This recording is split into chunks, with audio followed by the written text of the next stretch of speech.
大家都知道，要喺大埔揾一個樓齡比較新而又大型嘅屋苑，真係絕對唔簡單。今日大師帶大家嚟到大埔半山參觀只有6年樓齡嘅天鑽，1386尺，4房2套戶型，仲要送多一個內置樓梯天台俾你。呢一個會唔會係你心目中嘅選擇呢？記得睇到最後評論區話我聽。280尺方形開式嘅客飯廳，新業主你想點樣放置大型嘅家具都絕對冇難度。睡房佈置喺單位嘅兩邊，首先同大家參觀咗個主人套房先。King size 大床3邊落床，放埋儲物櫃同衣帽間，都仲有足夠嘅走動空間。落地玻璃連接露台，將陽光引入房間，睇得出間隔規劃得宜，採光同空間感嘅表現都相當出色。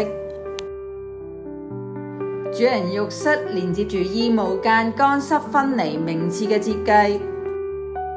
另外嘅3間客房佈置喺客廳嘅另一邊，盡頭嘅呢一間業主將佢改動為一個大嘅衣帽間，相信業主同我一樣都係大量衣物配飾愛美之人。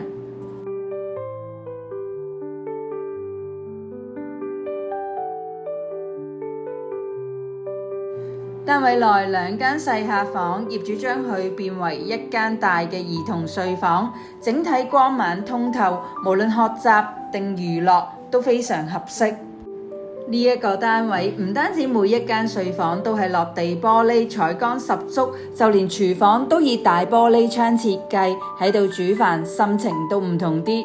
再配埋 U 型嘅工作台同櫥櫃，絕對有潛力變為米芝蓮大廚。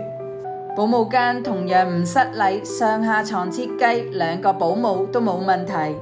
經過內置樓梯上到嚟呢一個1177尺嘅天台，舉辦小型派對，空間都綽綽有餘。有興趣不妨約我實地參觀了解，記得關注我賬號豪宅大師，下次再同你一齊去睇香港唔同嘅單位。